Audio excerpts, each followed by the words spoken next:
सभा भवन का निर्माण। मैं दानव सभा भवन के निर्माण में लग गया। शुभ मुहूर्त में सभा भवन की नींव डाली गई तथा धीरे धीरे सभा भवन बनकर तैयार हो गया, जो स्फटिक शिलाओं से बना हुआ था। यह भवन शीश महल सा चमक रहा था।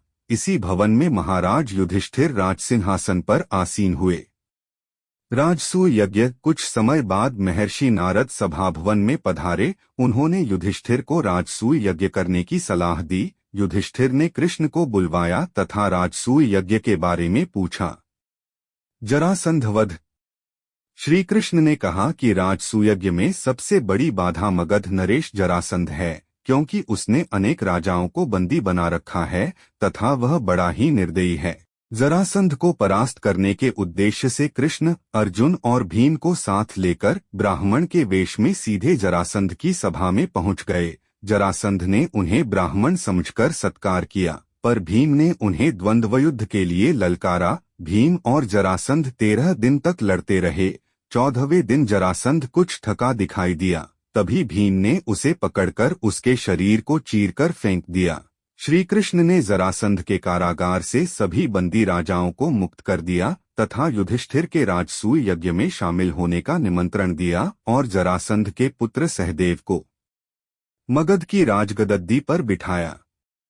भीम, अर्जुन, नकुल और सहदेव चारों दिशाओं में गए तथा सभी राजाओं को युधिष्ठिर की अधीनता स्वीकार करने के लिए विवश किया। देश देश के राजा यज्ञ में शामिल होने आए। भीष्म और द्रोण को यज्ञ का कार्यविधि का निरीक्षण करने तथा दुर्योधन को राजाओं के उपहार स्वीकार करने का कार्य सौंपा गया। श्री कृष्ण ने स्वयं ब्राह्मणों के चरण धोने का कार्य स्वीकार किया। शिशुपाल वध। यज्ञ में सबसे पहले किसकी पूजा की जाए, किसका सत्कार किया जाए, इस पर भीष्म ने श्री कृष्ण का नाम सुझाया। सहदेव श्री कृष्ण के पैर धोने लगा। चेदिराज शिशुपाल से यह देखा न गया तथा वह भीष्म और कृष्ण को अपशब्द कहने लगा। कृष्ण शांत भाव से उसकी गालियां सुनते रहे। शिशुपाल कृष्ण की बुआ का लड़का था। कृष्ण ने अपनी बुआ को वचन दिया था कि वे शिशुपाल के 100 अपराध क्षमा करेंगे। जब शिशुपाल 100 गालियां दे चुका तो श्री कृष्ण ने सुदर्शन चक्र चला दिया तथा शिशुपाल का सिर कटकर जमीन पर गिर गया। शिशुपाल के पुत्र को चेदी राज्य की गद्दी सौंप दी गई। युधिष्ठिर का यज्ञ संपूर्ण हुआ।